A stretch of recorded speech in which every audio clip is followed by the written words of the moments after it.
Welcome to this explainer on Brazil. It's a place almost everyone recognizes instantly, right? But its immense complexity is just so often overshadowed by a handful of familiar stereotypes. Well, today we're stepping way past that surface level imagery to really uncover the deeper geopolitical, economic, and demographic engines that are driving this fascinating nation.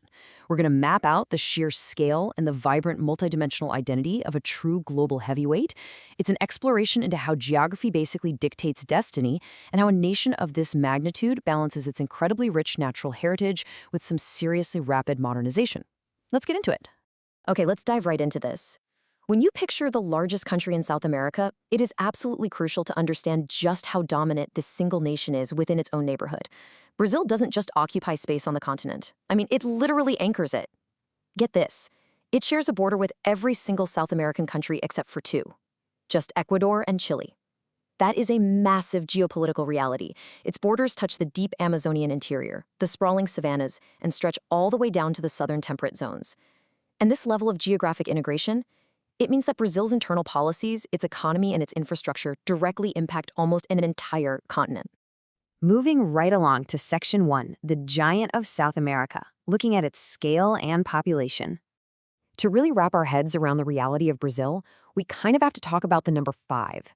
Out of all the sovereign states on Earth, Brazil ranks as the 5th largest country by total area. It is a territorial expanse that completely boggles the mind, stretching over 8.5 million square kilometers. But it isn't just empty space, This vastness encompasses multiple distinct and frankly massive biomes. You've got the dense, globally critical Amazon basin up in the north, the semi-arid Caatinga in the northeast, the immense agricultural powerhouse of the Cerrado savanna right in the center, and the sprawling wetlands of the Pantanal. Governing, connecting, and building infrastructure across such a colossal and varied landmass, it presents a unique set of logistical challenges and strategic advantages that very few other nations ever have to face. Of course, a landmass of that magnitude is shaped entirely by the human element that occupies it.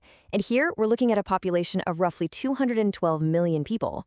But the deeper insight here isn't just that huge number, it's the distribution. Despite having this vast, continent-sized territory, the overwhelming majority of Brazilians are clustered right along the eastern Atlantic coastline. This creates a really fascinating dynamic. You have highly dense, towering megacities brimming with millions of people right along the ocean, sharply contrasting with a vast, very sparsely populated interior. It's a demographic reality shaped by centuries of colonial history and trade, and one that absolutely continues to influence how the country develops its infrastructure today. Now, within this massive population, there is an incredibly powerful unifying force, and that's the Portuguese language. In a continent almost entirely dominated by Spanish-speaking nations, Brazil's Portuguese heritage acts as both a unique cultural isolator and a profound internal unifier. Historically, while the neighboring Spanish Empire fragmented into multiple independent republics after their independence movements, the shared Portuguese language and administration actually helped keep this sprawling territory intact as a single enormous nation. Today, it forms the cornerstone of a totally distinct, self-contained cultural identity that really sets Brazil apart on the global stage. What's really interesting about this next slide is how that historical concentration of people along the coastline led to an incredibly ambitious piece of urban planning. Let's untangle a common misconception. Brasilia serves as the nation's capital, while São Paulo is actually the largest city. And this wasn't an accident. For centuries, the capital was coastal Rio de Janeiro. But in the mid-20th century, the government made this bold, honestly radical decision to build an entirely new, utopian modernist city from scratch. That's Brasilia, located deep in the geographic center of the country. The explicit goal was to draw population and development inland, away from that crowded coast. Meanwhile, São Paulo was left to do what it does best. It remains the gritty, towering, unmatched economic engine of the Southern Hemisphere. It's a sprawling metropolis that drives the nation's commerce, while Brasilia handles the administration. All right, let's shift gears and look at the financial powerhouse driving the nation in Section 2, the Brazilian economy. So the financial foundation backing this immense market is the Brazilian real. But understanding the modern real requires looking back at the country's pretty turbulent economic history. Back in the 1980s and early 1990s, the country was absolutely crippled by devastating hyperinflation, where prices would literally skyrocket on a daily basis. The introduction of the Plano Real, or the Real Plan, in 1994 stabilized the economy and essentially rescued the nation's entire financial system. Today, the currency stands as a symbol of modern economic resilience. It facilitates the immense daily commerce of those 212 million citizens and underpins one of the most significant emerging markets in the world. That currency flows through an incredibly diverse economic machine supported by four main pillars. In agriculture, the scale is completely unmatched. We're talking about a global heavyweight dominating the worldwide export of soybeans, beef, and poultry. Then there's mining, tapping into the rich earth to supply global markets with iron ore and deep-water pre-salt oil. But hey, it doesn't stop at raw materials. The manufacturing sector is highly advanced. In fact, it's famously home to Embraer, which is one of the largest aerospace and aircraft manufacturers on the planet.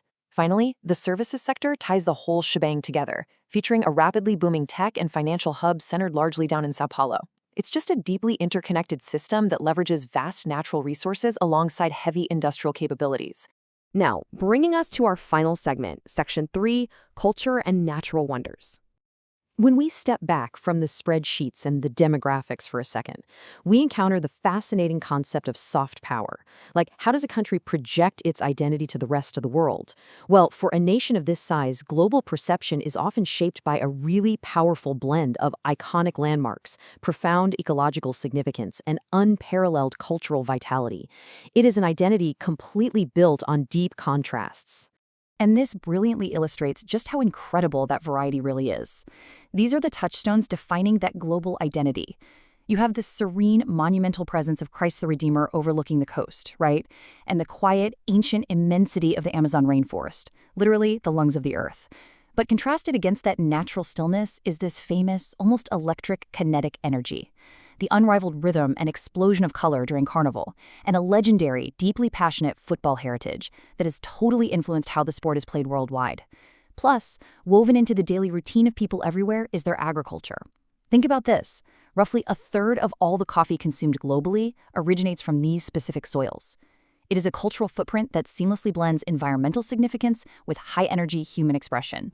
This incredible mixture of nature and culture really forms the foundation of the country's global magnetism.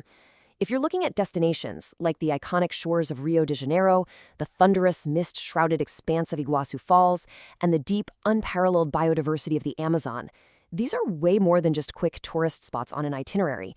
They are critical ecological and cultural treasures. The ongoing challenge, and frankly the fascinating tightrope walk for the nation right now, is figuring out how to preserve these priceless natural wonders while simultaneously feeding those massive economic ambitions, like the agriculture and mining sectors we talked about earlier.